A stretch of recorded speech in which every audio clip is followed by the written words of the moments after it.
Panel, ladies and gentlemen, Justin Bieber had a song before, and it went along the lines of like, if you think you're special, you're probably not. Why even try to change? And that's the heart of our case, right? The point in which you think you're so fucking special is the point in which you make really bad decisions in terms of how life goes. And if government is going to champion this whole screw the rich, even if we have other planets, our world gets wrecked, bruh, at least on our side, we actually have an alternative. Because everything that government side tells you is path and outcome dependent on them being able to solve the problems in society. But for obvious reasons that I don't think I should spend too much time in, I'm not too optimistic about the future. Whether it be Trump, whether it be Kamala, whether it be whoever, things are looking bleak, ladies and gentlemen. Which is why we need a plan B.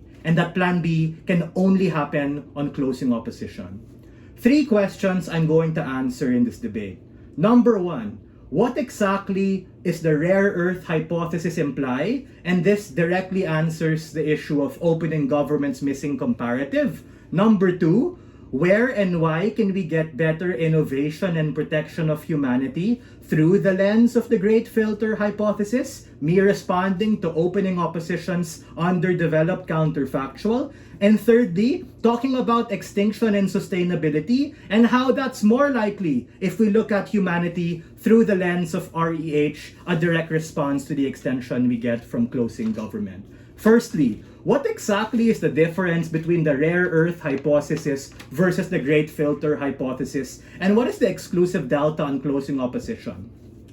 Opening government tells you that their goal is protecting the earth and advancing technological advancements and being able to prevent hunger, prevent conflict, and not get caught in the space race. My POI to PM 30 minutes ago breaks their case because I told you that if they believe that Earth is one of a kind, then why the fuck would they actually look at the cosmos and stars elsewhere? Why exactly would they still care? My point is that it no longer makes sense to society to invest in tech, to invest in the stars, to invest in space if we only have one planet. DPM then contradicts PM when they answered my POI, which was, we don't need the International Space Station anymore. And then they said, oh, we do need it. But like PM was kind of saying that the space race was bad, right? So guys, can you like pick a frame and make a trade-off? Because you can't like cherry pick the benefits of the space race, which is something Closing tried to do as well when they said, no, we're still gonna have those, right? But the question becomes, why will we even still need all these fucking satellites and International Space Station and discovering the stars if we solely believe that the Earth is actually a singular planet?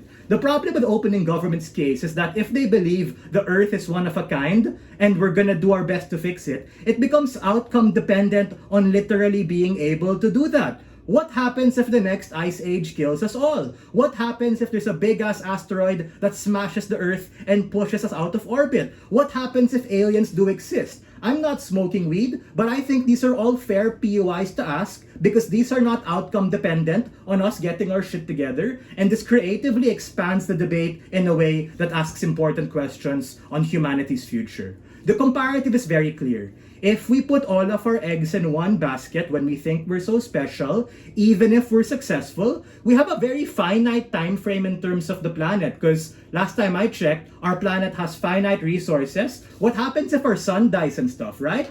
GFH is more open-minded about the future's existence through optimism and empathy that push technology and innovation farther, the heart of Bolos extension. Before I move on, Matthew, sure, go ahead, sir.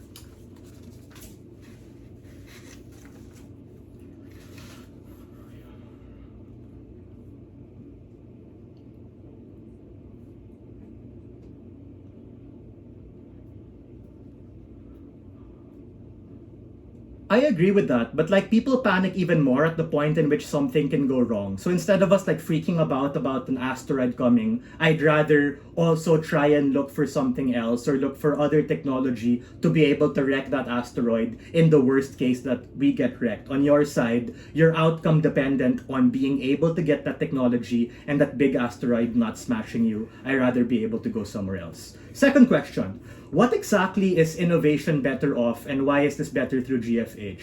If we think that we're special and at the center of the universe, then we actually risk all of these particular bad things happening. We agree with opening government when they said that both sides have this like doomsday kind of narrative, but we think that people freaking out are more likely to happen inside government because there's just so much to lose. There's a disproportionate skewing for things like science and green tech, which can only go so far. You actually start wrecking things like capitalism and the very social fabric at the point in which on their side, there's a disproportionate priority of resources. We think that the GFH is the better place to go because we're able to do things like search and scan the scars, be able to find better tech, and be able to contact aliens faster. Now, thirdly, really quickly, right, on the idea of sustainability in terms of being able to take care of the future. What does CG tell us? CG tells us that number one, rich people can be dicks. We think, yeah, that's kind of true, but at least we get cool things like SpaceX and all of these technological frontiers, which actually get cheaper over time through economies of scale when we're able to like respect it as opposed to deprioritizing it. Number two, on the idea of culture, we think we actually expand culture. We become more empathetic about other planets and what they've been through when we say, oh my gosh, this other civilization, they died out because bad things happened. We might die out too if we don't get our shit together. We get a better preservation of that.